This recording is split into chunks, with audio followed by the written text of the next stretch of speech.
All right, good afternoon. I'm Ashan Benedict. I'm the Executive Assistant Chief of Police with the Metropolitan Police Department.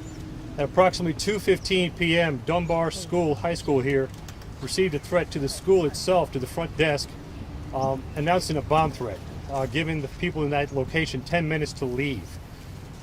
During this call, as it turns out, the Vice President's husband, Mr. Emhoff, was here on a pre-planned visit to the school to visit with the children. That information of the bomb threat was immediately passed on to his detail from the Secret Service. At 2:18, he was immediately taken out of this location and left the area. We have school resource officers that were working here that day. This information was passed to them.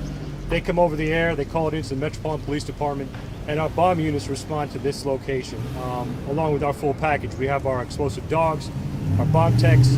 They conduct their sweeps as well. The school follows their evacuation procedures, move all the students out of the school to this field, and they did it in an orderly fashion and follow their protocols.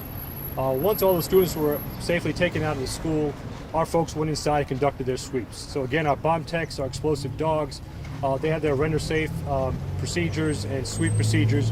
They conducted that fully. Now I can tell you that the school is rendered it's safe to go inside. You saw some students go back inside just recently, so there is no ongoing threat to the Dunbar facility. I did check with my partners at the FBI. This particular threat, I can't say this is preliminary, so I can't say with any certainty. It's not related to the recent threats with historically black colleges, but our partners at the FBI Washington Field Office will work with us to kind of decipher what we have here and make those links, if any. But at this time, it doesn't appear to be related. I'll take a few questions if you have any. Can you just clarify, Chief, it does not appear to be related at this point preliminarily to those threats? Preliminarily, yeah. The caller that calls in, it doesn't appear related and tied to what happened in the last few weeks. But again, can't rule it out, and so we'll keep working with our partners on that. Do you think it has anything, Chief, to do with the second gentleman's visit? I spoke to our colleagues at the Secret Service. There was no indication that this threat was directed towards Mr. Emhoff. But again, a Secret Service protective intelligence will prepare a statement and release that to you all related to this incident about the Vice President's visit, the Vice President's husband's visit here today, but it doesn't appear related, no. Did they say anything on that call that you can relay to us whenever they sent in that bond on the phone? Can they trace that back anywhere?